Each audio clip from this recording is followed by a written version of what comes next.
नमस्कार, मैं हूं श्वेता झा। आप देख रहे हैं आज तक। इस वक्त की बड़ी खबर आपको हम बता दें, जम्मू कश्मीर में अमन शांति के माहौल से बौखलाए आतंकियों ने एक बार फिर से मासूमों को निशाना बनाया है। श्रीनगर के ईदगाह इलाके में आतंकियों ने स्कूल के अंदर घुसकर 2 टीचरों की गोली मारकर हत्या कर दी।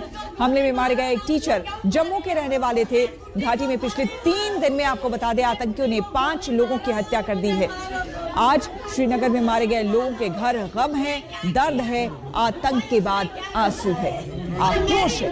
ये पूछ रहे हैं कि आखिर आतंक से कब निजात मिलेगी। आतंकियों ने अब फिर से कश्मीरी पंडितों से लेकर आम लोगों, कारोबारियों और शिक्षकों को निशाना बनाकर दहशत फैलाने की साजिश शुरू कर दी है। आपको हम तस्वीरें दिखा रहे हैं जम्मू के उस घर की जो कि दीपक का परिवार है।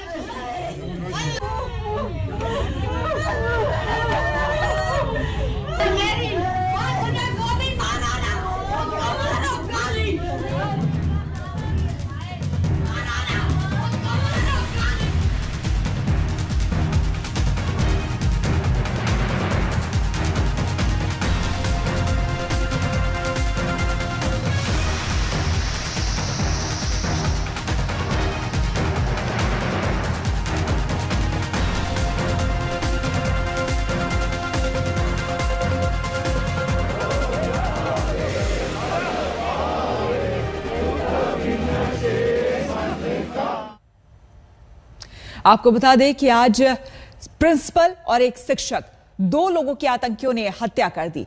तो श्रीनगर और जम्मू दोनों जगह मातम का माहौल है। आपको हम तस्वीरें दिखाते हैं श्रीनगर की, जहां पर प्रिंसिपल के घर में लोग गमज़दा है और ये दीपक जो कि शिक्षक थे, जम्मू में जाकर बच्चों को पढ़ाते थे, उनके परिवार का रो रो कर बुरा हाल। उनकी माताजी को आप देख सकते हैं, बार बार ये कह रही हैं कि उसके बदले मुझे गोली मार देते।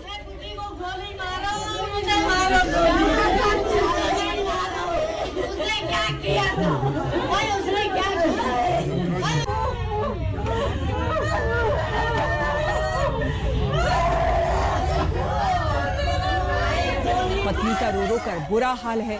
दीपक की पत्नी ने बताया हमारे संवाददाता को कि आज सुबह ही उन्होंने दीपक से बात की थी, जब वो स्कूल में मौजूद थे, काम कर रहे थे।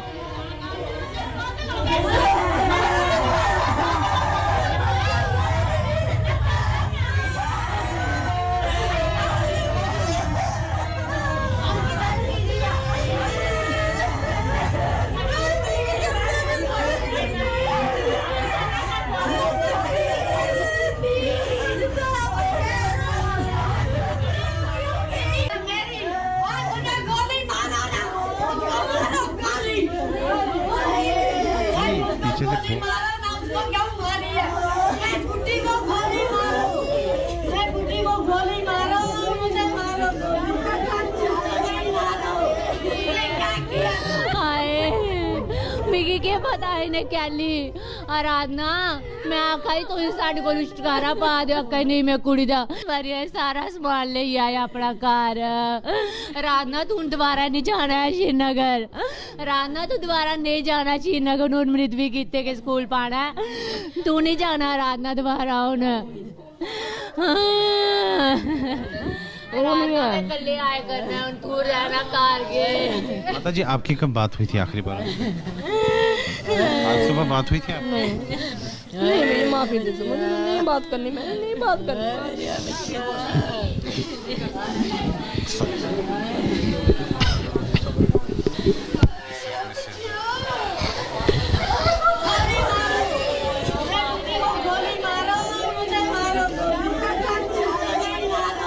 लगातार परिवार वालों के साथ हैं, दीपक के परिवार वालों के साथ उनसे बातचीत करने की कोशिश कर रहे हैं। सुनील, आपने परिवार वालों से बात की, बड़ा इस वक्त कुछ कह पाना बड़ा मुश्किल है क्योंकि जो दुख का पहाड़ उन पर टूट पड़ा है वो परिवार वाले ही सिर्फ समझ सकते हैं। लेकिन क्या किसी ने यह बताया कि कभी उन्हें ऐसा लगा हो दीपक को कि उन्हें किसी तरह का डर, कोई खौफ जान को लेकर? जी श्वेता, हमने उनकी ताई जी से अभी थोड़ी देर पहले बात की तो उन्होंने कहा कि युवा लड़का था, वो युवक था, तो काफ़ी खुश था कि कश्मीर घाटी में जा रहा है, जिस जगह पे उसकी पैदाइश हुई थी वहीं पर वो जो है नौकरी करने जा रहा है। लेकिन अचानक से ये घटना घटी है, आतंकवादियों ने जो है उनकी हत्या कर दी है। तो ये उनका जब भी वो यहाँ आते थे छुट्टियों में परिवार वालों को भी कहते थे कि गर्मियों में आइए, वहाँ छुट्टियाँ बिताते हैं गर्मियों में। तो कह रहे काफ़ी जो है प्रतिभावान युवक था और सरकारी नौकरी मिली उसे शिक्षक के रूप में, और कश्मीर घाटी में जो है वो बच्चों को शिक्षा दे रहा था। लेकिन किसे पता था कि आतंकवादियों को ये रास नहीं आएगा।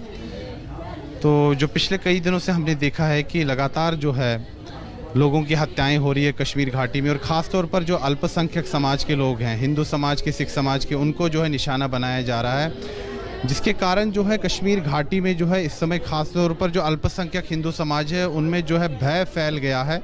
हमारी भी बातचीत जो है कई लोगों से वहाँ हो रही है और ऐसा लग रहा है कि जो 1990 के जो हालात थे उसी तरह के हालात इस समय बन रहे हैं, ऐसा कश्मीरी पंडित समुदाय के लोगों का कहना है। और दूसरे हिंदू समाज के दूसरे जो लोग हैं उनका भी यही कहना है कि हालात उस समय जो है कश्मीर घाटी के काफ़ी ज़्यादा ख़राब है। हम कोशिश करेंगे इनके परिवार के सदस्यों से बात करने की।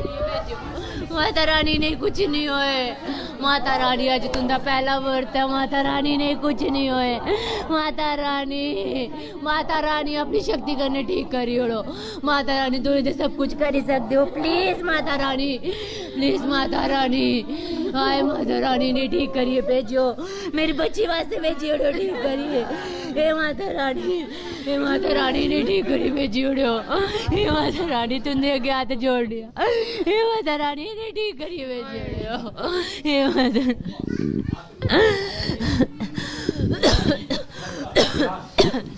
आपकी कब बात हुई थी उनसे? आखिरी बार कब बात हुई? आज नहीं, सुबह नहीं हुई, नहीं रात को वीडियो कॉलिंग कर रहे थे ना। रात को, कल रात को? जी। आप क्या लगती है उनकी?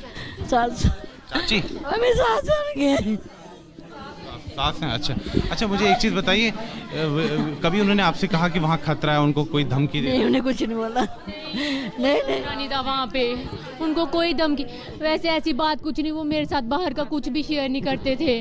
वो कहते तेरे को मैं तंग दुखी नहीं देखना चाहता, वो मेरे को बाहर का कुछ भी नहीं सुनाते थे, कभी कुछ नहीं सुनाया इन्होंने मेरे को, इधर उधर की बातें नहीं सुनाते थे, स्कूल की बात भी नहीं सुनाते थे, कभी कुछ नहीं सुनाया इन्होंने। कहते स्कूल की बातें करते ऐसा शेयर करने। 15 अगस्त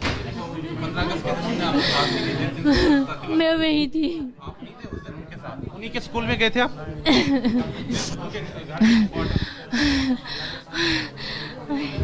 ये घर पे थे, ये नहीं गए थे उस दिन, ये नहीं गए थे।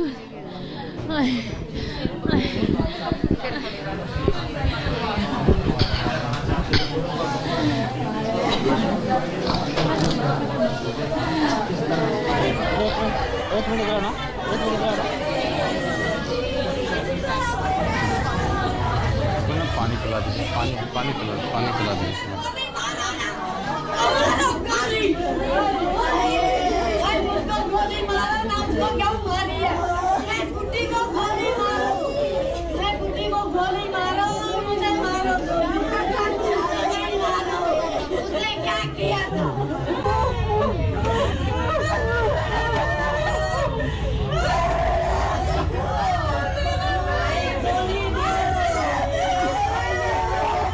के लिए ये घड़ी बेहद मुश्किल वाली घड़ी होती है। ऐसे में अपने आप को संभाल पाना बहुत मुश्किल है। इस वक्त दीपक तो चले गए, लेकिन उन्होंने, उनके पीछे जो उनका पूरा परिवार है, उनकी छोटी बेटी है, सभी इस वक्त गमज़दा है। पूरा का पूरा परिवार रो रो कर बुरा हाल है। पत्नी विश्वास नहीं कर पा रही है कि कुछ ऐसा हुआ भी है। नवरात्र का पहला दिन है और वो बार बार कह रही हैं कि अगर माता रानी चाहे तो कुछ भी संभव है, वो उनके पति को वापस ला दे। परिवार का हर सदस्य इस वक्त गम में डूबा हुआ है, शोक में डूबा हुआ है।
आपको बता दें कि मंगलवार को श्रीनगर में ही एक केमिस्ट की आतंकियों ने गोली मारकर हत्या कर दी। उनकी बेटी से बात हुई है आज तक की, क्या कुछ कहा उन्होंने, सुनिए। शेला है जो डॉक्टर बिंद्रू की बेटी है, और जिस अंदाज से आपने ये सदमा देखा, क्योंकि डॉक्टर बिंद्रू को मैं भी ज़ाती तौर पर जानता हूँ, उनके पास आना जाना रहता था, बातचीत होती रहती है। तो अभी जब वो नहीं रहे, उनका अंतिम संस्कार भी हो गया है, आप इस पूरे इस दुख को या इस पीड़ा को कैसे समझ रही हैं? और आपकी तरह कई सारे लोगों, सैकड़ों लोगों ने, हज़ारों लोगों ने कश्मीर में ये पीड़ा जो है देखी हुई है। देखिए सर, मैंने अपने फादर को बचपन से देखा है ना, और वो इंसान ने साइकिल से शुरू किया, लिटरली साइकिल से शुरू करके फिर स्कूटर पे गए, फिर हमारे पास एक मारुति 800 होती थी जो इतने साल चलाई, और उन्होंने वही उनका एक रूटीन कब से, ये नहीं कि जब हमारे पास सब कुछ अच्छा हो गया तब तक, जब से ज़ीरो से थे और जब से बड़े तक गए, वही रूटीन, सुबह 8 बजे ये करना, फिर 9 बजे ये करना, और रात के 10 बजे तक वही मेहनत करनी। उन्होंने बहुत मेहनत की है, बहुत मेहनत की। मुझे लगता है शायद हम में से कोई भी नहीं वो कर पाएगा वो मेहनत। उन्होंने इतना कुछ, उनकी पूरी दुनिया ही वो सिर्फ काम के इर्द गिर्द ही रहती थी, सिर्फ सेवा। और आपको पता है, अगर कोई, शायद आपने भी कभी नोट किया होगा, जब उनके पास कोई पेशेंट आता था, वो पेशेंट उनसे पूछे ना पूछे कि दवाई कब खानी, उसको सारा समझा देते। अच्छा, अब आपको ये डिजीज़ है, आपको ऐसे है, आपको ऐसे है, आपको ये पता है, इसका ये बीडी डोज है। उनकी नॉलेज क्या थी? मैं literally, I should not say this, but literally some doctors used to call him and ask कि अच्छा भाई ये ड्रग का क्या है, अच्छा इस ड्रग का कैसे होता है। और उनका सारा फोकस सिर्फ इसी पे रहता था कि कहीं मेरे से किसी पेशेंट को कुछ गलत ना हो जाए, कहीं किसी इंसान को कुछ गलती ना हो जाए। तो ये जो सारा वाकया हुआ है, उससे मुझे बस एक ही चीज़ ये लग रही है कि जिस इंसान ने ना अपनी पूरी ज़िंदगी सिर्फ सेवा में दी, मतलब हम लोग तो कुछ, इस इंसान ने अपना सारा ज़िंदगी, अपना सब कुछ सिर्फ सेवा में ही दिया है। वो इंसान ये एक्सपेक्ट ही नहीं, मतलब उसके साथ ऐसा कुछ होना वो बहुत गलत बात है।